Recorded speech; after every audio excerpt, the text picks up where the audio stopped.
fundamental philosophical problem with the climax of this story. Welcome to the Time Treadmill. I'm Ron, and these are my sweaty thoughts about Doctor Who.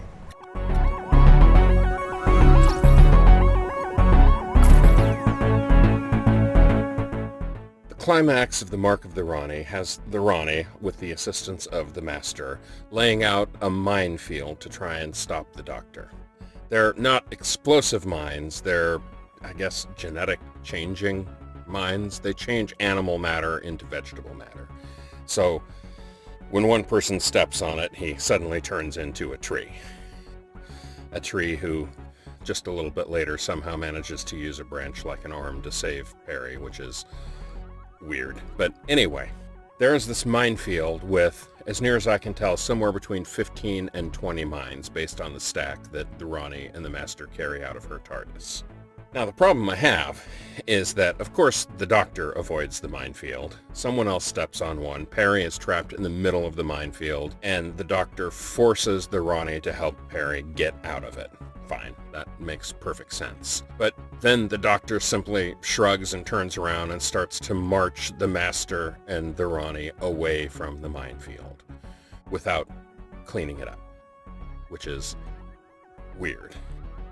And then a rampaging group of Luddites starts heading in the area, and the Doctor finally has a moral dilemma that, oh no, maybe he has to stop and save them. So he sends the Rani and the Master on under the care of Perry, and he turns around to go back and stop the Luddites from entering the minefield, which I guess fair enough. But they capture him and hang him up on a stick. And they wind up walking through the minefield, and two more of the mines go off. Two more people turned into trees, with the Doctor strung up between them, hovering right over a mine. And so there's this entire tense sequence in which the Doctor is trying to free himself, get himself untied, without landing on this mine and turning himself into a tree.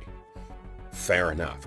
You would think at that point, then it would occur to the Doctor that he needs to clean up this minefield. He has no idea how many mines there are. He has not a clue. At a very minimum, he knows there's at least one more mine that he almost fell on, which he left there. So does the Doctor clean up his mess?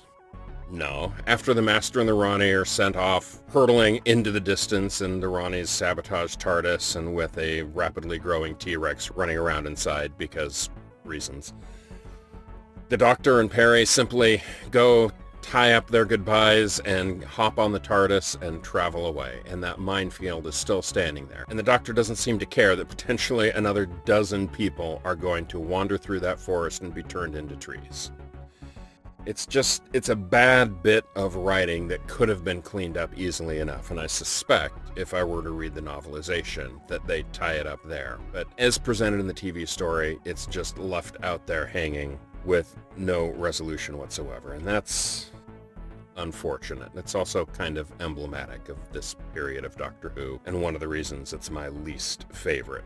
Anyway, I'm gonna go ice my elbow. I think I mentioned I hyperextended my elbow about 6 weeks ago, and it still hurts like hell, and being here in America and with a brand new job, I have no health insurance to go and take care of it, so I just have to live with a painful elbow for at least another month and a half until I can go see someone.